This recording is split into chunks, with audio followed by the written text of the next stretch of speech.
दोस्तों, आज हम फिर अपने मेंस की सीरीज में एक नया प्रश्न लेके आए हैं। भारत में बिछड़े क्षेत्रों के विकास के कार्यक्रम एवं नीतियों पर चर्चा कीजिए। हमारे पास प्रश्न है ये, भारत में बिछड़े क्षेत्रों के विकास के कार्यक्रम एवं नीतियों पर चर्चा कीजिए।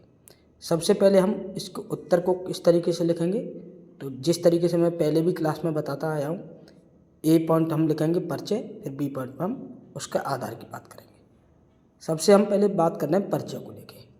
हम जानेंगे किसको हम पिछड़ा क्षेत्र कहते हैं या क्या होता है पिछड़ा क्षेत्र, उसकी पहचान हम कैसे करेंगे उसको लेके।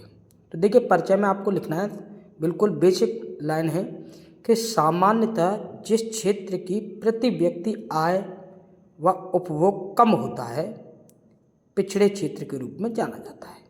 मतलब ये है कि जिस जगह पे प्रति व्यक्ति आय कम हो और उपभोग कम होता है उस समय पे, और उसी को आप क्या कह रहे हैं, पिछड़े क्षेत्र के रूप में जानते हैं। इस पिछड़े क्षेत्र के बारे में चौथी पंचवर्षीय योजना में पिछड़े क्षेत्र की पहचान की गई थी। हमारे भारत में पिछड़े क्षेत्रों के बारे में काफ़ी चीज़ें आपको देखने को मिलती हैं कि भारत में इस तरीके की पिछड़े क्षेत्र पे सरकार नई नई नीतियाँ लेके आती है, तो वो भी हम बात करेंगे। कौन सी क्षेत्र पिछड़े होंगे, किस आधार पे होंगे, उसको लेके हम बात कर रहे हैं बी पॉइंट में। तो देखिए, हम आधार मानते हैं कुल जनसंख्या के घनत्व पे, किस क्षेत्र में भूमि उपलब्धता कैसी है, भूमि उपलब्धता क्या है, उसके आधार पे हम मानते हैं। शुद्ध संचित भूमि के आधार पर, विद्युत उपयोग के आधार पर और सड़क नेटवर्क के आधार पर भी मानते हैं। नेक्स्ट हम देखेंगे उद्योगों में कार्यरत जनसंख्या के आधार पर भी हम पिछड़े क्षेत्र की गणना कर सकते हैं। साक्षरता के आधार पर कितने लोग पढ़े लिखे हैं उसके आधार पर भी हम देख सकते हैं, और स्वास्थ्य सुविधाएं क्या होती हैं इसके आधार पर भी हम तय कर सकते हैं कि कौन सा क्षेत्र पिछड़ा है। तो इस आधार को मान के आप मान सकते हैं कि किस क्षेत्र की जनसंख्या पिछड़े वर्ग के अंतर्गत आती है, कौन से क्षेत्र पिछड़े क्षेत्र के अंतर्गत है। ये सारी चीज़ें आप ए पॉइंट में बताएंगे परिचय, बी पॉइंट में आप पिछड़ेपन का आधार क्या है उस पर बात करेंगे। नोट करके मैंने बताया, इसको आप क्या करेंगे, मानचित्र बनाकर जो भी क्षेत्र पिछड़े वर्ग के क्षेत्र जो गिने जाते हैं, दर्शाए जाते हैं, उन सबको आप मानचित्र में भारत के मैपिंग में आप उन्हें दिखा सकते हैं। तो हमारे ए पॉइंट और बी पॉइंट खत्म हो गया। अब नेक्स्ट पॉइंट आप इसी में लिखेंगे, क्योंकि प्रश्न है कार्यक्रम एवं नीतियाँ। सी पॉइंट में हम लिखेंगे सरकार के कार्यक्रमों की बात करेंगे। क्या हैं कार्यक्रम सरकार के, तो कार्यक्रम में देखेंगे हमें सरकार ने तमाम जो है इस तरीके के कार्यक्रम में जैसे रखे हैं, शुरुआती दौर से रहे हैं, अब भी नई नई योजना चल रही हैं। तो उसमें आप देखेंगे सबसे पहले कार्यक्रम में समन्वित ग्रामीण विकास कार्यक्रम, ये आपको देखने को मिलता है। प्रधानमंत्री ग्रामीण सड़क कार्यक्रम बहुत ज़्यादा फेमस है, अभी भी चल रहा है लगातार।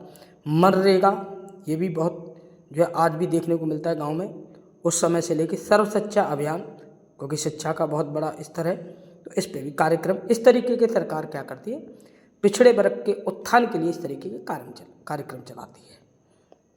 डी पॉइंट में आप देखोगे नीतियों की।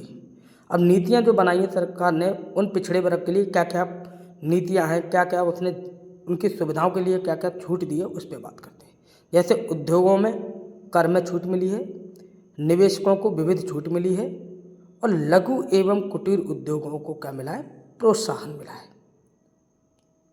संरचनात्मक सुविधाओं के विकास पर भी जोर दिया गया है, और साक्षरता को क्या मिला है, प्रोत्साहन मिला है।